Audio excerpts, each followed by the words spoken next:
I'm Greg Tepper. That's Greg Powers. And this is This Week in Cruton. It's This Week in Recruiting with Greg Powers of Next Level Athlete. Follow him on Twitter at GPowerScout. Follow Next Level Athlete on Twitter at Next Level D1. Okay. Is it this microphone? No, it's this microphone. Move that microphone. There you go. Just get it out of the shot. Put it in the chair. Put it in the chair. There we go. There we go. Everyone wants to see your beautiful face. Who's producing this? Who's producing this? I don't know. First, it's the first time you're here in 2020. I want to make sure we do this right. Right? Hello, everybody. Greg Powers here. Yes. Welcome to the future, 2020, which feels like the future. It is. The year 2020 sounds like a futuristic year. It does. Is that when the Jetsons? When did the Jetsons happen? I feel like that was like... In the comments, let us know when the Jetsons happened. All right. It's This Week in Recruiting. We're talking recruiting with Greg Powers of Next Level Athlete. This is the first time we've had you on since before early signing day. Yeah, signing. Before I think it might have been signing day. Because early signing day was the Wednesday of state championship that's true. game. It was the week before. And so it was the week before. Let's talk. We got your This Week in Recruiting up on TexasFootball.com. Let's start with your prospect on the rise. Your prospect on the rise rather is DaWain Lofton. Yep.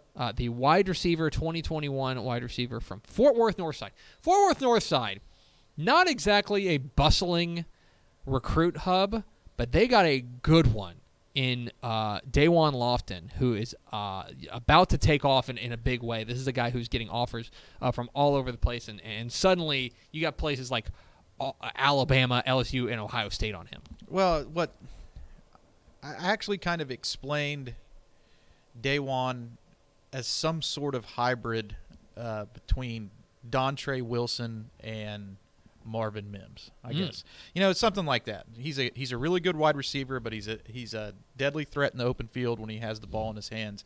And his recruitment is just now starting to take off, and I think that you'll see it hit a peak here over the next 4 or 5 weeks. He's one of the ones who's going to be coming to the Next Level Athlete Texas Top 100 Showcase in Dallas on January 19th at South Lake Carroll, and I think he's going to open up a lot of eyes at that camp when a lot of the media and people in attendance there actually get to see him compete alongside some of the other top prospects in the state. He is definitely very, very good. And right down the road from TCU, wouldn't be a shock if the Horned Frogs are one of the programs that steps up and offers him very soon, joining Duke, Kansas, and Virginia Tech. His first 3 offers are all P5. Yeah, Northside is a program that at one point they put out a couple of big players, but we're talking back in like the...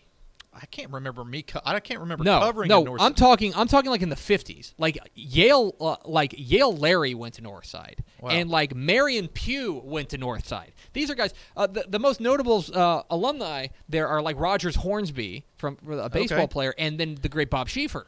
This is not exactly a football powerhouse, and yet they've got this dude here. And when you watch, you're watching the film, and playing a lot of Fort Worth ISD squads. It's pretty clear from here. Oh, this is the best player on the field. Right, and I went and watched him at a 7-on-7 practice this week, and it's a team that Team Flex is the team that he plays for. They have a team that's loaded up with pretty good wide receiver talent. Guys like Armani Winfield and some others on that team. J. Michael Sturdivant from Flower Mound Marcus, and DaWain was right up there with those guys, not missing a beat. He's very, very talented. He'll be a double-digit 20-25 offer guy, in my opinion. Also very friendly off the field, all smiles, and very well-spoken. Yeah, this guy is going to be a name to know. DaWain Lofton, the wide receiver from Fort Worth Northside. Let's get to our commit of the week. Our commit of the week is a guy that we've featured on this segment before, but it's Klein Oak. Defensive back, but in high school, basically he's like an athlete. He kind of did a little bit of everything for Klein Oak. It's Dwight McGlothern. And he has announced his... He's announced his commitment to LSU. This one makes me mad a little bit because I had predicted LSU as the school that he was going to commit to. Then he released the top 2 of Baylor and Virginia Tech. So, of course, you have to switch your prediction away from LSU when someone announces a top 2. Dwight McGlothern just clouding Powers. And LSU's not one of those 2 programs. Then he goes and absolutely balls out at the All-American Bowl, has a interception, returns it for a touchdown, lockdown coverage against some of the top wide receivers in the entire country. LSU misses on Jalen Kimber, who did sign with Georgia, opens up a spot. LSU comes back into the picture. Boom, Dwight McGlothern commits to LSU. Greg Powers, wrong. Yeah, you're gonna go on record as being wrong now. Yeah. So there you go. But this is a very good pickup for LSU. A guy who has a safety frame and cornerback coverage skills, great hips, and he's been on the radar for a long time. Picked up offers from coast to coast, and picked LSU over offers from Baylor, USC, and Virginia Tech. Yeah. So he played kind of all over the field for Klein both ways, but he projects as a defensive back there for LSU. Yeah, and I think that he could really. I mean, he's one of those bigger defensive backs who could truly play corner. But if that doesn't work out, he has the size of a safety, so there's some versatility there and some position flexibility that I think the LSU coaches will be able to enjoy once he gets on campus. It's Greg Powers, the next level athlete, joining us for This Week in Recruiting. Let's talk about our underclassman of the week. Our underclassman of the week is a guy that actually, and this is true, I literally just typed his name on my computer because I'll be hosting the 4-Player of the Year banquet with Aaron Cardigan coming up in a couple of weeks. He was a Player of the Week in the private school ranks. We're talking about Parish Episcopal quarterback Preston Stone, 2022 prospect. This guy is like, it seems like every single year there is at least one and usually about 2 or 3 big-time private school quarterbacks. Right. Well, get to know this name. This is a guy who is going to be like the spark there, and this is a big commitment for SMU. The Ponies haul in Preston Stone from Dallas Parish Episcopal. And he's the first underclassman to ever commit during the broadcast of the All-American Bowl. We've always seen these guys go into the game and don the hats of their favorite school who are playing in the game, but this is the first time that they opened it up for an underclassman to actually do that on TV. And that may be the wave of the future, because some of the All-American games, in my opinion, have lost a little bit of the shine due to the fact that most of the players within them are now already signed when that game starts. I think a lot of the intrigue behind those games was that some of the players are making their decision or are undecided or unsigned when that game's going on. So you could have, a Texas commit talking to a Texas A&M commit why he should sign with Texas instead of Well, that's all gone now. So maybe a little bit of the wave of the future, have more underclassmen be involved in that. Huge commitment for SMU, because Preston Stone is the foundation of that 2022 class now that the Mustangs can build their recruiting efforts around. Yeah, I mean, this is a program. This is a class maker. Right. You know what I mean? Like Preston Stone is a headliner for their class, and they already haul him in. This guy is quite special, and a guy that I think you're going to hear a lot about. But a huge get for Sonny Dykes and company. But he is I mean, what's interesting is he commits, and then his commitment came like literally the same day as Rhett Lashley was. Maybe the next day after. Yeah, Rhett Lashley, the offensive coordinator, got hired to be the offensive coordinator at Miami. But Preston Stone said, nope, this is still my place. I'm still going to go here. And I actually spoke with him a little bit about that after he made his announcement there in San Antonio, and asked him kind of if that would have any effect on his recruitment. Since it happened in such a tight window, he was probably already, at least silently committed to SMU before he made that decision. And he said that it wouldn't have any bearing on his status there, because he has full confidence in what Sonny Dykes is going to do to replace Coach Lashley. It's going to be really, really cool. Preston Stone staying home to play for SMU. Finally, let's get to our recruit of the week. There have been some comments about this one. Let's talk about Zack Evans. Okay, let's do it. So Zack Evans is the running back from Galena Park North Shore. He was on the secondary cover of this magazine. He is the number one prospect, according to us, right? We have number one. Still. He's our number one prospect at TexasFootball.com. It has been a month for Zack Evans. Zack Evans, you'll remember, if you did not play, he was let's call him a late scratch for the state championship game against Duncanville. He did not play in that game. He goes and he plays the All-American Under Armour All-America game. He wins the MVP honors. He runs for 64 yards and a touchdown. He had signed a letter of intent to play for Georgia. And then Georgia basically released him from his letter of intent. Correct. Can you explain to me what's going on?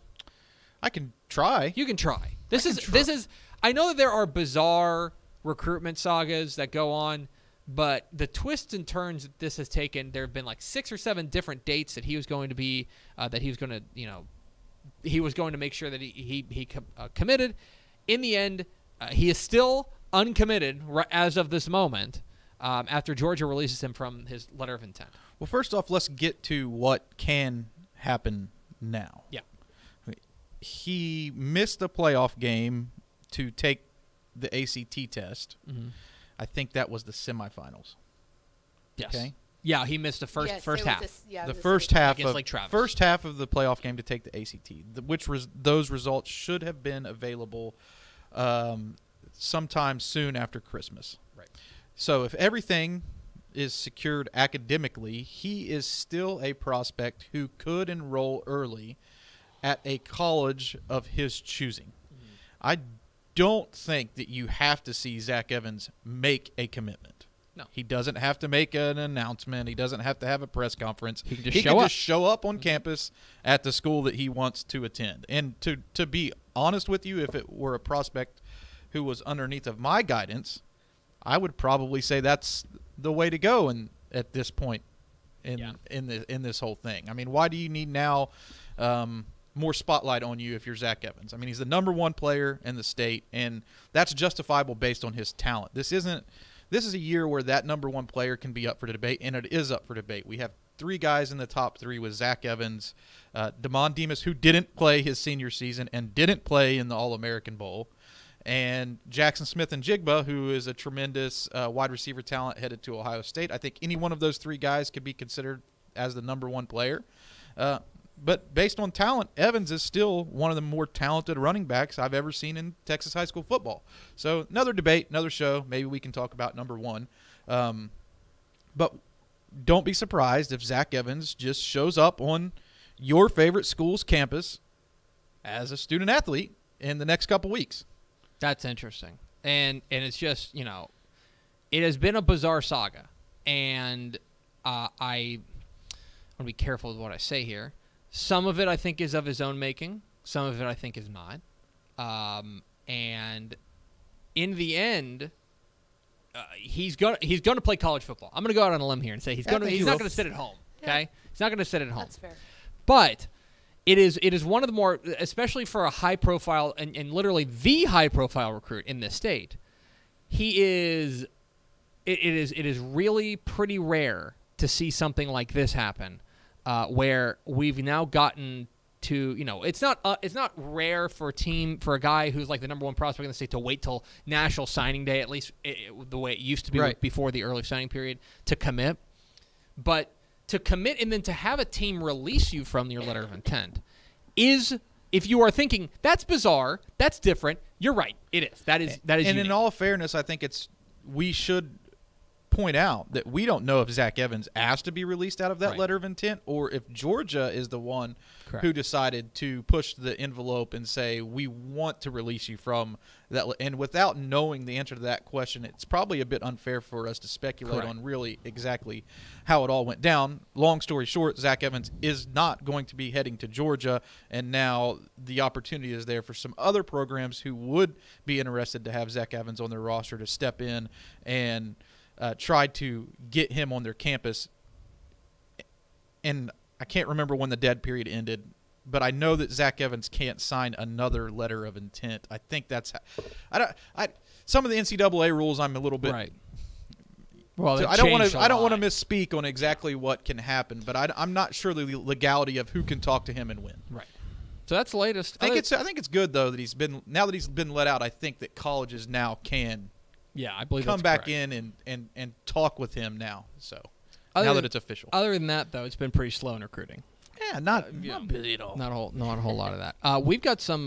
There are a couple big next level athlete events coming up. Yeah, we have the Next Level Athlete Texas Top 100 Showcase events coming up. We will be in Houston at Barbers Hill on January 18th, the morning of, and then the afternoon of January 19th we'll be at South Lake Carroll. And I have to be honest with you, my phone's been blowing up.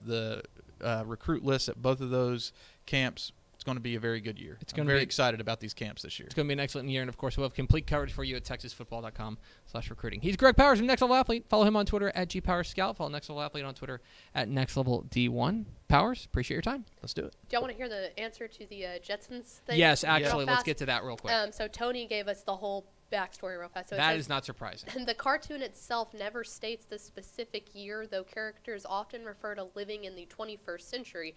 However, promotional materials and the articles at the time, so if they were reading a newspaper, I guess probably not a newspaper, but it explained that the Jetsons were living exactly 100 years into the future, so it would have been 2062. 2062. Yeah. So we got to get to space and get flying So cars. Flying by cars 2062. comes in. We're only in Back to the 2062. Future era. And the robot. Yes. Yeah. Back to the Future. We've We're still back got to- quite a bit of time. And before Rosie was the name of the robot? That's right? Yeah. Yes. Yeah. I think we've passed it, Rosie the Robot. I think we've got, Maybe not. Maybe not. Have you seen the Walmart robots? Y'all not have robots in your Walmarts? They stock No, the shelf. I live oh no, I'm sorry. I live in a poor part of town. Well, I mean, it's in a apparently. Walmart. I guess. I don't- you probably don't shop at a Walmart, but Apparently Moneybags over here goes to Rosie the Robo-markets. Robot Walmart. Robo markets. There you go. All right, we'll see you next Thanks, week. Powers. Bye.